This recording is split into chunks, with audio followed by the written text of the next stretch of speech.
Hi there, this is Yogi Virendra Yogi, Dr. B.K. Chaudhary. I have the opportunity and privilege to be a student of Andrew Carnegie, Napoleon Hill, Erna Engel, Ralph Waldo Emerson, Norman Vincent Peale, William James, James Allen, so many greats, directly or indirectly.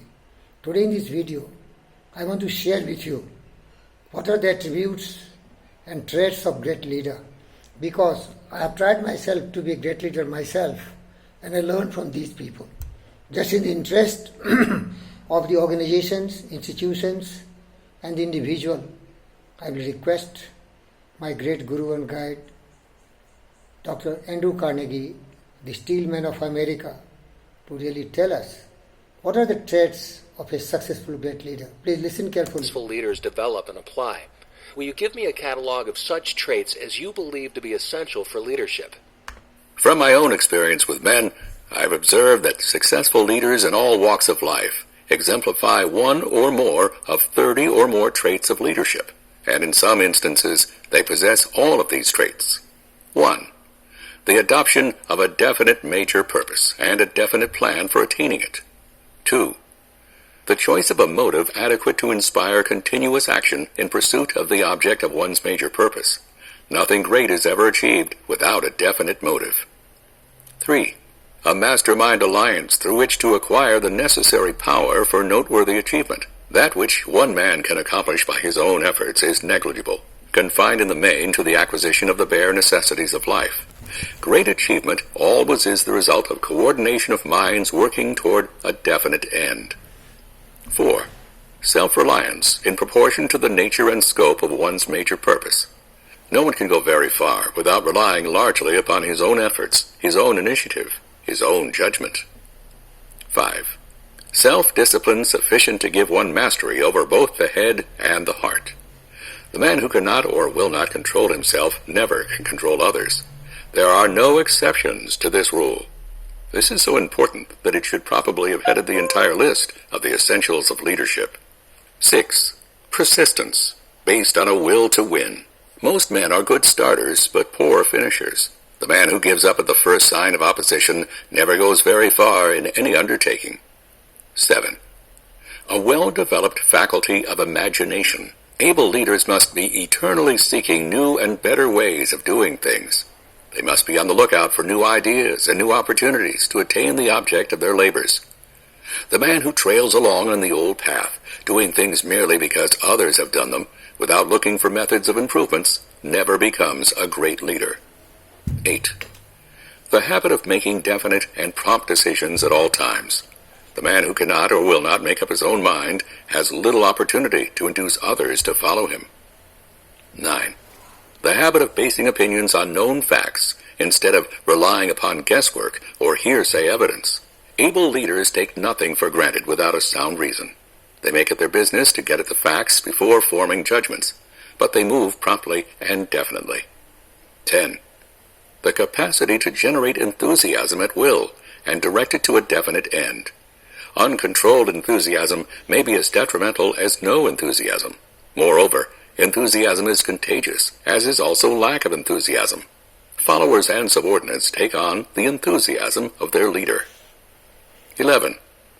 A keen sense of fairness and justice under all circumstances. The habit of playing favorites is destructive to leadership. Men respond best to those who deal with them justly, and especially when they are dealt with fairly by men in higher positions of authority. 12. Tolerance, an open mind on all subjects at all times. The man with a closed mind does not inspire the confidence of his associates. Without confidence, great leadership is an impossibility. 13. The habit of going the extra mile, doing more than one is paid for, and doing it with a positive, agreeable mental attitude. This habit on the part of a leader inspires unselfishness on the part of his followers or subordinates. I have never known an able leader in business or industry who did not endeavor at all times to render more service than any man under his authority. 14. Tactfulness and a keen sense of diplomacy, both in spirit and in deed. In a free democracy such as ours, men do not take kindly to brusqueness in their relationships with others. 15. The habit of listening much and talking little. Most people talk too much and say too little. The leader who knows his business knows the value of hearing other men's views. Perhaps we are equipped with 2 ears, 2 eyes, and only 1 tongue, that we may hear and see twice as much as we speak. 16. An observing nature. The habit of noting small details. All business is a composite of details. The man who does not become familiar with all the details of the work for which he and his subordinates are responsible will not be a successful leader. Moreover, a knowledge of small details is essential for promotion. 17. Determination. Recognition of the fact that temporary defeat need not be accepted as permanent failure. All men occasionally meet with defeat in one form or another. The successful leader learns from defeat, but he never uses it as an excuse for not trying again. The ability to accept and carry responsibilities is among the more profitable of accomplishments. It is the major need of all industry and business. It pays higher dividends when one assumes responsibility without being required to do so. 18. The capacity to stand criticism without resentment. The man who flares up with resentment when his work is criticized will never become a successful leader. Real leaders can take it, and they make it their business to do so. Bigness overlooks the smallness of criticism and carries on. 19. Temperance in eating, drinking, and all social habits. The man who has no control over his appetites will have very little control over other people. 20. Loyalty to all to whom loyalty is due. Loyalty begins with loyalty to oneself. It extends to one's associates in business. Disloyalty breeds contempt. No one can succeed who bites the hand that feeds him. 21. Frankness with those who have a right to it. Subterfuge which misleads is a poor crutch to lean upon, and is one that able leaders do not use.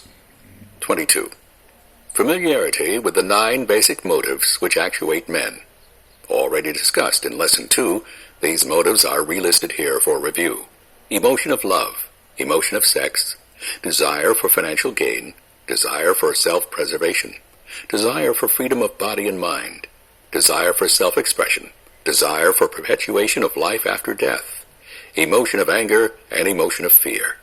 The man who does not understand the natural motives to which men respond will not be a successful leader.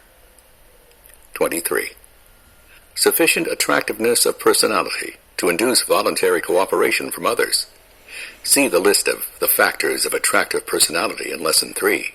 Sound leadership is based upon effective salesmanship, the ability to be sympathetic and to make oneself pleasing to others. 24. The capacity to concentrate full attention on one subject at a time. The jack of all trades is seldom good at any. Concentrated effort gives one power that can be attained in no other way. 25. The habit of learning from mistakes, one's own and the mistakes of others. 26. Willingness to accept the full responsibility of the mistakes of one's subordinates without trying to pass the buck. Nothing destroys one's capacity of leadership quicker than the habit of shifting responsibilities to others. 27. The habit of adequately recognizing the merits of others, especially when they have done exceptionally good work. Men will often work harder for friendly recognition of their merits than they will for money alone. The successful leader goes out of his way to give credit to his subordinates. A pat on the back denotes confidence. 28. The habit of applying the Golden Rule principle in all human relationships. The Sermon on the Mount remains a classic for all time as a sound rule of human relationship. It inspires cooperation that can be had in no other way. 29.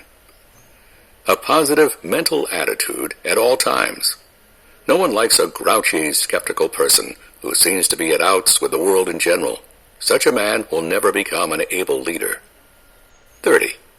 The habit of assuming full responsibility for each and every task one undertakes, regardless of who actually does the work. Perhaps this quality of leadership should have headed the entire list, and would have if the qualities of successful leadership had been listed in the order of their importance. Dear friends, my whole goal of life has been to be a great leader. And that's why I have thoroughly studied. Leaders means vision, decision, planning, commitment, dedication, inspiration, motivation, taking all the ills on our own head, no blame game, working more than paid for, and taking the full responsibility for the failures of their people, loving every member of the team just like our own family member. If anybody has done mistake, that we should take it and correct them. That's why we have to train our people, educate our people, make them very responsible and very disciplined people. Thank you, viewers. I think this will help you to develop these traits. But remember it, if you seek, you will find. If you knock the door, it will open to you. And if you ask, you will be answered. Unless you have a burning desire to be a great leader, you can never become anything else. The inspiration and motivation, everything has to come from your own mind. You have to be a passionate learner like me. Thank you, viewers. This is Fakir Yogi Virendra Yogi, wishing you best of luck to become a great leader. Thank you.